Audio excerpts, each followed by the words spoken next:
काठमाडौँको भित्री शहरका सक्रिय रहेका गुठीहरू प्रत्येक निर्वाचनमा निर्णायक, सयौं प्रकृतिका गुठीहरू सक्रिय। भरतपुरको मेयरमा कुनै पनि हालतमा रेणु दाहाललाई जिताउन कार्यकर्तालाई कांग्रेस सभापति देउवाको निर्देशन। रेणुको विजयपछि गठबन्धन वर्षौं अघि बढ्ने माओवादी केन्द्रका अध्यक्ष दाहालको भनाई। मध्य प्रदेशको एक मात्रै महानगरपालिका वीरगञ्जमा स्थानीय तहको निर्वाचनको रौनक बढ्दो। महानगरपालिकाले अपेक्षा अनुसारको काम नगरेको भन्दै चुनावमा युवाहरूको चासो कम। युक्रेनको मारियोपोलमा फसिरहेका 200 जनालाई तत्काल उद्धारको आवश्यकता रहेको राष्ट्रसङ्घको भनाई। नागरिकलाई सुरक्षित रूपमा बाहिर निकाल्न युक्रेनी सेनाले आत्मसमर्पण गर्नुपर्ने रुसी राष्ट्रपति पुटिनको शर्त। र फ्र्याङ्कफर्ट रेन्जर्स युरोपा लिग फुटबलको फाइनलमा प्रवेश। वेस्ट ह्याम र आरबी लिप्जिग पराजित। नमस्कार, कान्तिपुर डायरीका साथमा केशु र म अनिल। समाचार अब विस्तारमा। काठमाडौँमा चुनावी चर्चामा सधैँ जोडिने विषय हो भित्री शहरमा सक्रिय रहेका गुठीहरू। शताब्दीौंदेखि पुरानो शहरमा सक्रिय यस्ता गुठीले सम्पदा र संस्कृति जोगाउने सामाजिक काममा सक्रिय हुन्छन् नै महानगरको चुनावी परिणामलाई समेत प्रभावित पार्ने गरेका छन्। बसाइसराई सहितको विषयले काठमाडौँको जनसङ्ख्या र मतदाता दुवैको आकार बढे पनि अझै राजनीतिक दलहरूले महानगरभित्रको चुनावी परिणामको हिसाब किताब गर्दा गुठीलाई निर्णायक शक्तिको रूपमा लिने गरेका छन्। अध्येता एवं विश्लेषक मल्ल के सुन्दरले काठमाडौँ जिल्लाको नवै महानगरमा भित्री शहरका रैथाने नेवारको घना बस्ती निर्णायक रूपमा रहेको बताउनुभयो। सोही कारण उम्मेद्वारले त्यसलाई बेवास्ता गरेर जान सक्ने अवस्था नभएको सुन्दरको भनाइ छ। विष्णुमतीदेखि बागमती नदी बीचको भूभाग भित्री शहरको रूपमा छ। क्षेत्रपाटीबाट टेकु दोभानसम्मको 12 टोलभित्र रैथाने नेवारका गुज्ज मुज्ज परेका घना बस्तीहरू छन्, जसमा कुमारी मूर्तिको परिक्रमा गराउने गरिन्छ, जसमा सयौं प्रकृतिको गुठीहरू सक्रिय रहने गरेका छन्। काठमाडौँ महानगरपालिकाका पूर्व वडा अध्यक्ष पवित्रमान वज्राचार्यले भन्नुभयो, सामान्य मानिसको छलफलमा बौद्धिक मानिसले बोलिदिँदा त्यसको प्रभाव पर्छ भने दिनानुदिन गतिविधिहरूमा संलग्न रहनेहरूले भनेको प्रभाव नपर्ने कुरै हुँदैन। गुठीका प्रमुखहरूले यसपटक यस्तो देखिन्छ, यसरी जाउँ भन्ने हुन्छ, त्यसै अनुसार हुने पनि गरेको छ। काठमाडौँ महानगरपालिकाका 32 मध्ये 12 वडा भित्री शहरमा पर्छन्। काठमाडौँ महानगरपालिकाको 12, 18, 19, 20, 21, 22, 23, 24, 25 र 27 वडा भित्री शहरका हुन्, जसमा 10 वडामा 53,962 मतदाता छन्, जसका अधिकांश रैथाने नेवारहरू मतदाता छन्। यसै गरी 13 र 17 नम्बर वडाको आधा भाग भित्री शहरमा पर्छन्। 13 नम्बर वडामा 12,159 मत र 17 नम्बर वडामा 8,179 मत रहेको छ। अहिले काठमाडौँ महानगरमा 3,02,42 मतदाता छन्। अघिल्लो चुनावभन्दा करिब यो संख्या 21,000 बढी हो।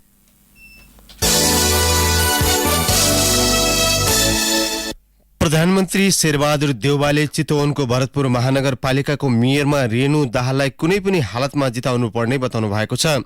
चितवनको भरतपुरमा सत्तारूढ गठबन्धनले आयोजना गरेको संयुक्त चुनावी सभालाई सम्बोधन गर्दै उहाँले नेपाली कांग्रेसका सभापतिले गठबन्धनकै सहयोगमा आफू 82% मतका साथमा प्रधानमन्त्री बन्न सफल भएको बताउनुभयो।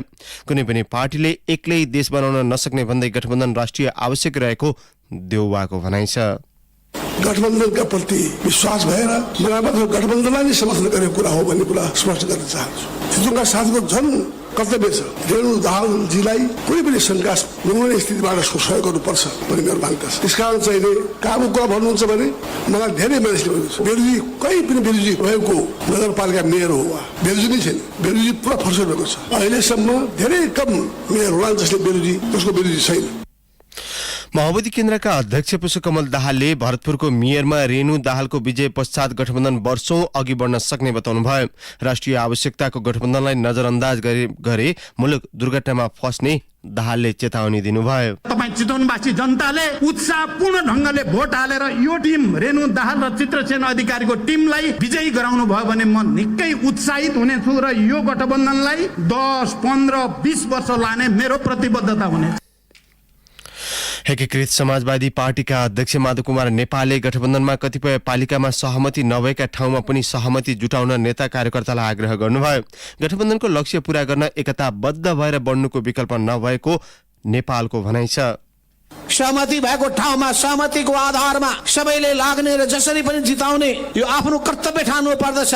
यस अर्थमा म यति भन्न चाहन्छु कि हामी साँच्चै लोकतन्त्र जोगाउन चाहन्छौँ भने, संविधानको रक्षा गर्न चाहन्छौँ भने, गणतन्त्रलाई अझै सुदृढ गर्न चाहन्छौँ भने र समाजवादको यात्रामा अघि बढ्न चाहन्छौँ भने, सबै जनतालाई न्याय प्रदान गर्न चाहन्छौँ भने, विकासको बाटोमा अघि बढाएर लान चाहन्छौँ भने, समानताको अनुभूति दिलाउन चाहन्छौँ भने र प्रत्येक परिवारलाई समृद्ध जीवन यापन गर्ने सुनिश्चितता गर्न चाहन्छौँ भने हामीले यी आदर्श पूरा गर्नका लागि, लक्ष्य पूरा गर्नका लागि एकताबद्ध भएर अघि बढ्ने कुराको विकल्प छैन।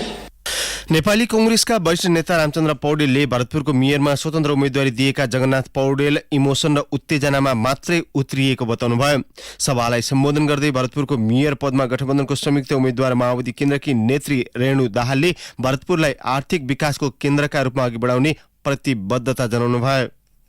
महानगरपालिकाका चोकहरू, दर्जनौं चोकहरूमा यस्ता सडक बत्तीहरू, 80 किलोमिटर सडकमा स्मार्ट सडक बत्तीका जडानका कामहरू हामीले शिक्षाको क्षेत्रमा, पर्यटनको क्षेत्रमा, स्वास्थ्यको क्षेत्रमा, हामीले कृषिको क्षेत्रमा भरतपुर महानगरपालिकाको अर्थतन्त्रको मुख्य मेरुदण्डको रूपमा रहेको कृषि क्षेत्रलाई पनि महानगरपालिकाले प्राथमिकतामा राखेको छ। उहाँले यसैको आफ्नो कार्यकालमा शिक्षा क्षेत्रमा राम्रो काम गरेको दावी गर्नुभयो। आफूले कास्टिङ देखाइसकेको र अब फिल्म देखाउन बाँकी रहेको उहाँको भनाइ छ। निर्वाचन आयोगले यही वैशाख 30 गते हुने स्थानीय तह निर्वाचनका लागि आवश्यक पर्ने सम्पूर्ण मतपत्र छपाई सम्पन्न भएको जनाएको छ। आयोगको नियमित पत्रकार सम्मेलनमा प्रवक्ता शालिग्राम शर्मा पौडेलले मतपत्र छपाई सकिएको र आजसम्म सबै जिल्लामा मतपत्र ढुवानी पनि सम्पन्न हुने जानकारी दिनुभयो। स्थानीय तह सदस्य निर्वाचन 2078 का लागि आवश्यक पर्ने सम्पूर्ण मतपत्रको छपाई सम्पन्न भएको छ। वैशाख 23 गतेसम्म सबै जिल्लामा मतपत्र ढुवानी सम्पन्न हुनेछ। मतदान कार्यका लागि खटाइएका सम्पूर्ण कर्मचारीलाई अनिवार्य रूपमा सम्बन्धित ठाउँमा जान पनि आयोगले आदेश दिएको छ।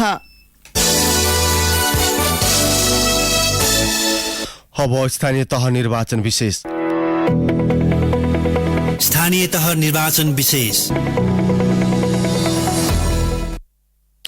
मध्य प्रदेशको एक मात्रै महानगरपालिका वीरगञ्जमा स्थानीय तहको निर्वाचनको रौनक बढ्दो छ। महानगरपालिकामा सत्तारूढ गठबन्धन बीच चुनावी तालमेल भएपछि थप चर्चामा आएको वीरगञ्ज महानगरपालिका भित्रका 32 वडामा उम्मेद्वारले चुनावी प्रचार प्रसारलाई तीव्र बनाएका छन्। अघिल्लो कार्यकालमा महानगरपालिकाले अपेक्षा अनुसारको काम नगरेको भन्दै अधिकांश युवाहरूले भने चुनावप्रति चासो देखाएका छैनन्। मेरो नाम चाहिँ सनी कुमार यादव हो। ठेगाना चाहिँ वीरगञ्ज 20 हरपत रोडको पनि विकास भएको छैन, नालाको विकास भएको छैन, शिक्षाको त त्यस्तै छ, अझै धेरै कुरा छ। रुना खात 22 नंबर वार्ड। अब ऊपर वाला जीता 10 एगो हॉस्पिटल बना 10 एगो आरो हाई स्कूल बना। अंजन यादव। अब स्थानीय सरकार भएको त्यो 5 वर्षमा हामी त एउटा खेलाडी सपोर्ट यहाँबाट केही छैन, नत्र हामी पनि केही गर्थ्यौ होला। उनीहरू जस्तै स्थानीय स्वास्थ्य चौकीमा कार्यरत अयवा रिङ्की कुमारी शाहलाई स्थानीय जनप्रतिनिधिले 5 वर्षमा गरेका काममा चित्त बुझेको छैन। स्थानीय सरकारले पूर्वाधार निर्माणमा मात्रै समय खर्ची जनताका अत्यावश्यक सेवाबारे ध्यान नदिएको उनको भनाइ छ। महामारीको समयमा कोभिड संक्रमणको त्रासलाई स्थानीय सरकारले सम्बोधन गर्न नसकेको गुनासो गर्दै शाहले भनिन्, अहिलेको जनप्रतिनिधिहरू हुनुहुन्छ नि, त्यो स्वास्थ्यलाई मतलब खास गरी जस्तो नजरले हेर्नु पर्ने हो त्यस्तो हेर्नु भएको छैन। खास गरी यो रोड नालाहरूमा ध्यान दिनु भएको छ। स्वास्थ्यलाई, शिक्षालाई अगाडि बढाउने गरी त्यस्तो नजरले हेर्ने गरी वाला मान्छे चाहियो कि। अहिले जनप्रतिनिधिहरूको त्यस्तो खास चासो छैन स्वास्थ्यमा, शिक्षामा, खालि रोड नालामा। वीरगञ्ज महानगरपालिका 22 का इम्तियाज आलमलाई पनि स्थानीय सरकारसँग कुनै ठूलो आशा र अपेक्षा छैन। सर्वसाधारणका ससाना आवश्यकतालाई स्थानीय सरकारले पूरा गर्न सके मात्रै ठूलो विकास हुने उनको भनाइ छ। सबभन्दा पहिला बाटो घाटो बनाइदिनु पर्यो। हस्पिटल जुन छ कुनै जरुरी नै छैन कि एउटा वीरगञ्जको नारायणी हस्पिटलमा नि जानुपर्छ भन्ने त्यो जरुरी छैन। वार्डमा नि त्यसको व्यवस्था हो। नम्बर वडामा पनि धेरै फ्याक्ट्रीहरू, कल कारखानाहरू आइसक्यो। आफ्नो वडामा जति काम लाग्नु पर्ने वहाँ आफ्नो हिसाबले जुन कल कारखानाहरू छ, जुन सिप मुलुक छ त्यो हिसाबले चाहिँ काम दिने छैन भने लेबरहरूले जुन विदेश जानु परेछ त्यस्तो स्थिति अब नहोस्। दक्षिणमा भारतीय सीमा नाका रक्सोलसँग जोडिएको महानगरमा कुल मतदाताको संख्या 1,24,000 बढी छ। मुलुककै मुख्य व्यापारिक केन्द्र मध्येको एक वीरगञ्जमा विभिन्न समुदायको बसोबास छ। जातीय विविधता र सांस्कृतिक पहिचान बोकेको वीरगञ्ज वडा नम्बर 20 का रैसल साथलीलाई स्थानीय तहको चुनावप्रति मतलब लागेको छैन। चुनावमा नेताले दिने आश्वासन उनलाई पटक्कै मन पर्दैन। यहाँको खास चुनावको लहर चाहिँ त्यो विकासै भइरहेको छैन र किन चुनावमा लागेर के फाइदा छ? नयाँ मान्छे आएर हेरेपछि विकास हुन्छ, नयाँ मान्छेलाई जित्नु पर्यो हो, पुरानो मान्छे चाहिँदैन। हाम्रै आफ्नो काम छ, काममा लाग्नुपर्छ। चुनावले केही खास हामीले केही चासो देखिरहेको छैन आफ्नो काममा। महानगरको प्रमुख पदमा जनता समाजवादी पार्टी जसपा, माओवादी केन्द्र र नेपाली कांग्रेस गठबन्धनबाट साझा उम्मेद्वार छन् भने एमाले लोकतान्त्रिक समाजवादी पार्टीसँग मिलेर चुनावी मैदानमा छ। दलहरू बीचको गठबन्धनलाई मतदाताले रुचाएका छैनन्। वडा नम्बर 20 का सूर्यदेव शर्मा अहिलेको राजनीतिक भागबण्डाले आफ्नो वडाको विकास नहुने बताउँछन्। उनी भन्छन्, हामीहरू भोटर हो, कुनै हामीहरू यताउति फलानो चिलानोमा लाग्ने छैन। भोट दिने हाम्रो अधिकार हो, तर यसमा कुन कोर्सले के काम गरेका छ गरेका छैन भने जनताले पनि हेरिरहेछ। देशकै मुख्य व्यापारिक र औद्योगिक शहरका रूपमा विस्तार हुँदै गएको महानगरमा सर्वसाधारणको अपेक्षा फेरबदल हुनु र त्यसको दायरा बढ्नु स्वाभाविक देखिन्छ, किनकि राष्ट्रिय अर्थतन्त्रमा महत्वपूर्ण योगदान गर्ने वीरगञ्जको व्यवस्थित विकासले अझै मूर्त रूप लिएको पाइँदैन। रेडियो कान्तिपुरका लागि सन्तोष गन्धर्व, वीरगञ्ज। कान्तिपुर डायरीमा अब ब्रेक पालो। अब बाँकी प्रसंग। पश्चिम नेपालको प्रमुख शहर नेपालगञ्ज उपमहानगरपालिकाका 23 वडाका 81,794 मतदातासँग यति बेला उम्मेद्वारले हात जोडेर भोट त मागि नै रहेका छन्। शहरकै काया पलट गर्ने विकासका लोभलाग्दा नारा समेत दिइरहेका छन्। सपना बाँडेर भोट माग्ने दौडमा प्रमुख राजनीतिक पार्टी एमाले, नेपाली कांग्रेस, माओवादी केन्द्र, जनता समाजवादी पार्टी र राप्रपाका उम्मेद्वार सबैभन्दा अघि छन्। अन्य साना दलका र स्वतन्त्र उम्मेद्वारले पनि तछाड मछाड गरिरहेका छन्। नेपालगञ्जबाट सहकर्मी जे पाण्डेको रिपोर्ट। 5 दलीय गठबन्धनले 5 वर्षमा 5 संकल्प पूरा गर्ने भन्दै भोट माग्ने आधार अर्थात् प्रतिबद्धता सार्वजनिक गरिसकेका छन्। नेपालगञ्ज उपमहानगरलाई सद्भावको शहरमा परिणत गर्ने, हरित नगर बनाउने, चक्रपथ सहितको सडक सञ्जाल निर्माण गर्ने र सुशासन तथा सामाजिक न्याय गठबन्धनका 5 वर्षका योजना हुन्। यी बाहेक अनगिन्ती आश्वासनका पुलिन्दा पनि बाँडेका छन्। नेपालगञ्ज उपमहानगरपालिकाका प्रमुख पदका कांग्रेस तर्फका उम्मेद्वार प्रशान्त विष्ट, प्रतिबद्धता गर्ने र त्यो प्रतिबद्धता पत्रलाई फ्याल्ने काम गर्दैनौँ। जुन दिन हामीले निर्वाचित भयौँ त्यही दिन यो गठबन्धनको टिमले त्यो घोषणा पत्रलाई अगाडि राखेर हामी सुरुबाट काम गर्छौँ। यस्तै नारा एमाले पनि दिएको छ। शिक्षा, स्वास्थ्य, कृषि, सामाजिक सुरक्षा, पर्यटन, वातावरण तथा फोहोर मैला व्यवस्थापन एमाले उम्मेद्वारका भोट माग्ने आधार हुन्। त्यसबाहेक विपन्न वर्गका नागरिकलाई अस्पतालमा उपचार गर्दा लाग्ने सबै खर्च समेत उपमहानगरपालिकाले दिने व्यवस्था गर्ने सपना एमाले देखाएको छ। कतिसम्म भने एमाले उम्मेद्वार पशुपति दयाल मिश्राले त लामखुट्टे नियन्त्रणको नारालाई अर्को बलियो चुनावी मुद्दा बनाएका छन्। नेपालगञ्ज उपमहानगरपालिका प्रमुख पदका उम्मेद्वार पशुपति दयाल मिश्र, ओपीडी को लागि 5,000 सम्मको खर्च र तपाईको हस्पिटल एडमिट भयो भने 1 लाख सम्म खर्चको हामी ग्यारेन्टी नगरपालिका र बीमा कम्पनीले लिन्छ। जे पनि बिल आउँछ त्यो नगरपालिकाले पेमेन्ट गर्छ। पहिलो स्थानीय तहको निर्वाचनमा ठूला राजनीतिक पार्टीले स्थानीय तहलाई भ्रष्टाचार मुक्त तुल्याउने भन्दै चर्को नारा दिएका थिए, तर 5 वर्षमा भ्रष्टाचार कम हुनुको साँटो चुलिँदै गयो। पार्टीका नेताहरूले नै भ्रष्टाचारलाई संरक्षण दिँदा मतदातामा निराशा छाएको छ। तर यस पटक पनि उम्मेद्वारले भ्रष्टाचार नगर्ने कसम खाँदै भोट माग्दैछन्। 5 वर्ष उपमहानगरको बागडोर सम्हालेको राप्रपाले त भ्रष्टाचार गरेर खानु आमाको रगत खानु सरह भन्दै उम्मेद्वारलाई शपथ नै खुवाएको छ। राप्रपाबाट नेपालगञ्ज उपमहानगरपालिकाका प्रमुख पदका उम्मेद्वार नन्दलाल वैश्य, हामी गलत काम न गर्छौं न गर्न दिन्छौं। मलाई राजीनामा दिनु पर्यो भने म दिन्छु, तर म भ्रष्टाचार गर्न दिन्न। मेरो नेपालगञ्ज उपमहानगरमा उपप्रमुख पदका महिला प्रत्याशीहरू मध्ये एमालेकी शान्ति ढकाल र राप्रपाकी बिन्दु चर्ती मगरले रोजगारीसँगै शहरको सौन्दर्यीकरणलाई उच्च प्राथमिकता दिने बाचा गरेका छन्। उनीहरू एउटै टोलका, घर पनि 500-600 मिटरको दूरीमा छ। उपप्रमुख पदकी प्रत्याशी शान्ति ढकाल। नेपालगञ्ज अलि सुन्दर सहर र स्वास्थ्य र शिक्षा र सरसफाइको काममा विशेष प्राथमिकतामा छ मेरो। अर्की उम्मेदवार बिन्दु चर्ती मगरको भनाई यस्तो छ। नेपालगञ्ज त भइहाल्यो हैन, अल्पसंख्यक दलित अनि एकल महिलाहरूलाई व्यवसायिकमा जोड्ने एउटा आत्मनिर्भर पनि बनाउने मेरो लक्ष्य हुन्छ। मधेसी किशोरीकोहरूको लागि पनि शिक्षामा पहुँच पुर्याउने। सुशासन र भ्रष्टाचार रहित स्थानीय सरकारको परिकल्पना गरेका उम्मेदवारका धेरै जसो प्रतिबद्धता गगनचुम्बी छन्। प्रचार प्रसारका लागि यस्ता नारा र आश्वासन आकर्षक देखिए पनि मतदाताको विश्वास जित्नेमा शङ्का नै छ। रेडियो कान्तिपुरका लागि जे पाण्डे, नेपालगञ्ज। संखुवा सभामा सत्ता गठबन्धन दल र नेकपा एमाले सहितका साना दल चुनावी प्रचारमा व्यस्त भएका छन्। आफ्नो पक्षमा जनमत पार्न उम्मेद्वारहरू मतदाताको घर दैलो धाउन थालेका छन्। संखुवा सभाबाट दिपेन्द्र साक्यले पठाएको यो सामग्री। मनोनयन दर्ता गरेसँगै चुनावी अभियान केन्द्रित संखुवा सभाका दलहरूले घर दैलो कार्यक्रमलाई तीव्रता दिएका छन्। कांग्रेस सहितका गठबन्धनले चीनसँग सीमा जोडिएको केवाथाङका हुँदै भोटखोलामा उम्मेद्वार सहित घर दैलो गरेर प्रचार अभियान सुरु गरिसकेको जनाएको छ कांग्रेस सभापति दीपक खड्का।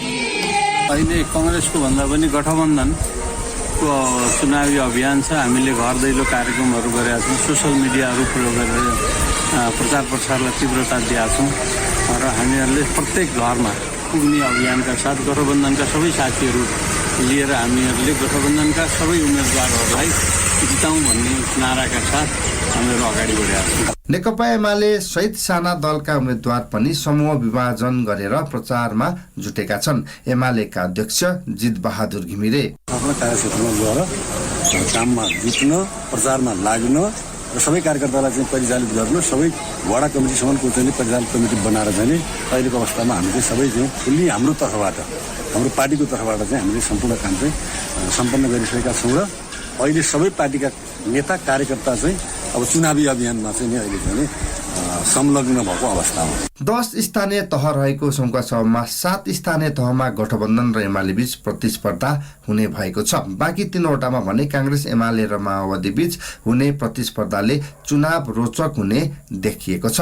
नेकपा एकीकृत समाजवादीका सचिव ऋषि केशव चापागाई 5 दलीय गठबन्धनका उम्मेद्वारहरूलाई विजय गराउनका निमित्त व्यक्तिगत भेटघाट, सामूहिक छलफल, सामूहिक भेटघाट र मतदाता शिक्षा समेतलाई एकीकृत रूपमा अगाडि लैजाने क्रम अगाडि बढेको छ र त्यसै गरी बढाइएको छ भने सबै कार्यकर्ताहरूलाई गठबन्धनका उम्मेद्वारहरूलाई विजय गराउन आह्वान समेत गरेको कुरा म यहाँ जानकारी गराउन चाहन्छु। राजनीतिक दलहरू आफ्ना उम्मेद्वारलाई भोट माग्न व्यस्त छन् भने मतदाता पनि कस्तो व्यक्ति छान्ने भन्ने विषयमा छलफल गरिरहेका छन्। संखुवा सभामा 16 दल दर्ता भए पनि 12वटा दलका 970 जना उम्मेद्वार मात्रै चुनावी मैदानमा छन्।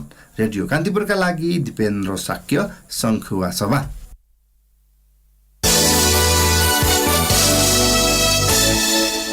वैशाख 30 गते हुने स्थानीय तहको निर्वाचनमा विभिन्न पदमा विद्रोही उम्मेद्वार प्रस्तावक र समर्थक बनेकाहरूलाई नेपाली कांग्रेसले निष्कासन गरेको छ।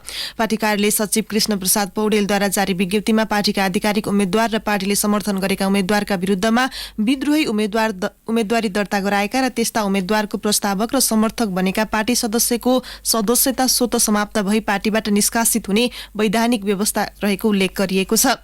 विद्रोही उम्मेद्वार र त्यस्ता उम्मेद्वारका प्रस्तावक र समर्थकहरूको नामावली निर्वाचन आयोगले प्रकाशित गरेका उम्मेद्वार, प्रस्तावक, समर्थकहरूको अन्तिम नामावलीको आधिकारिक र प्रमाणिक विवरणको प्रतिलिपि सहित केन्द्रमा पठाउन पनि जिल्ला कार्य समितिलाई कांग्रेसले निर्देशन दिएको छ।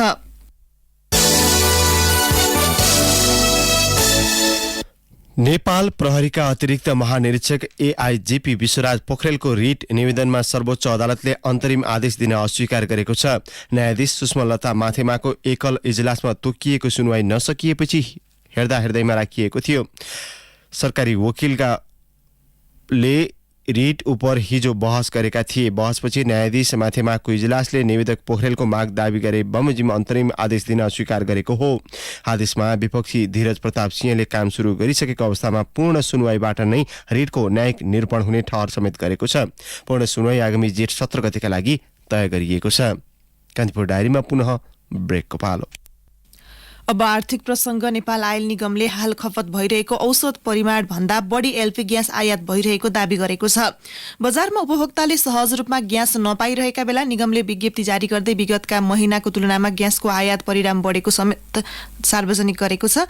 हाल बजारमा एलपी ग्यासको खपत मासिक करिब 45,000 मेट्रिक टन रहेको र अप्रिल महिनामा उद्योगीले 47,127 मेट्रिक टन लोड गरी ल्याएको निगमले जनाएको छ। चैत महिनामा एलपी ग्यास उद्योग संघले विभिन्न माग राखी बिक्री वितरणमा अवरोध गरेका कारण आपूर्ति व्यवस्था प्रभावित भए पनि हाल सहमति पश्चात ग्यासको आयात सहज भएको निगमले दावी गरेको छ। ग्यासको मूल्य बढ्ने हल्ला फिजाई बजारमा कसैले कृत्रिम अभाव सिर्जना गरी अनुचित लाभ लिन खोजेको पाइएमा कडा कारबाही गरिने पनि निगमले चेतावनी दिएको छ। चालू आर्थिक वर्षमा बागमती प्रदेशको आर्थिक वृद्धि सबैभन्दा उच्च देखिएको छ। राष्ट्रिय योजना आयोगले सार्वजनिक गरेको प्रादेशिक कुल गृहस्थ उत्पादन सम्बन्धी प्रतिवेदन अनुसार बागमती प्रदेशको कुल गृहस्थ उत्पादन जीडीपी वृद्धि दर सबैभन्दा बढी देखिएको हो। प्रतिवेदन अनुसार चालू आर्थिक वर्षमा बागमती प्रदेशको जीडीपी 6.74% बढेको छ।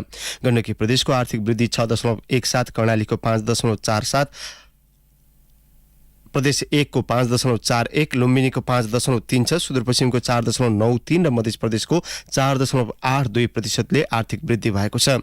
यो आर्थिक वर्ष देशको कुल गृहस्थ उत्पादनमा भने 5.8% वृद्धि भएको छ। अब अन्तर्राष्ट्रिय प्रसंग युक्रेनको मारियुपोल स्थित एक बंकरमा कम्तीमा 200 नागरिक फसिरहेको राष्ट्रसंघले जनाएको छ।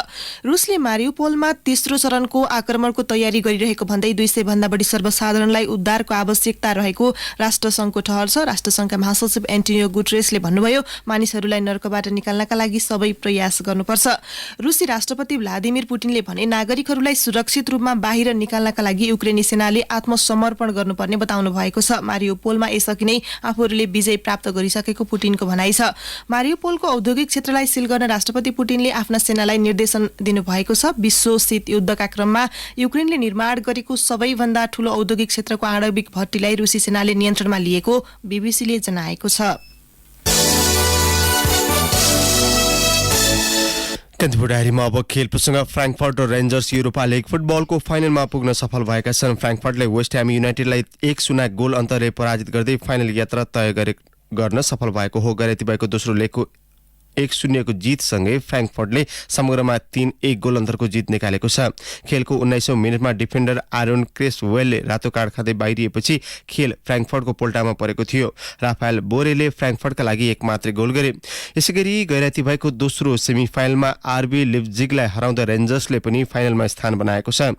गैराती 3-1 ले विजयी भएको रेन्जर्स समग्रमा 3-2 को जित निकाल्न सफल बन्यो।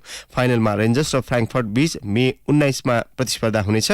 युरोपा लिगका विजेता टोलीले अर्को सिजनको च्याम्पियन्स लिगको समूह चरणमा स्थान बनाउनेछन्। अब मौसम सम्बन्धी जानकारी। काठमाडौँ उपत्यका सहित मुलुकभरि मौसम सामान्य बदलिरहने जल तथा मौसम विज्ञान विभागले जनाएको छ। पहाडी भूभागका केही स्थानहरूमा मेघगर्जन चट्याङ सहित हल्का वर्षाको सम्भावना रहेको छ। केही बेर अघि 19 डिग्री सेल्सियस मापन गरिएको काठमाडौँ उपत्यकाको अधिकतम तापक्रम आज 24 डिग्री सेल्सियससम्म पुग्नेछ। सूर्योदय बिहान 5:21 भयो भने सूर्यास्त साँझ 6:40 हुनेछ। औषधि प्रसङ्गसहित कान्तिपुर डायरीको यो बुलेटिन अहिलेलाई यहीँ सकिन्छ। साथी केशु र म अनिल बिदा माग्छौँ। नमस्कार।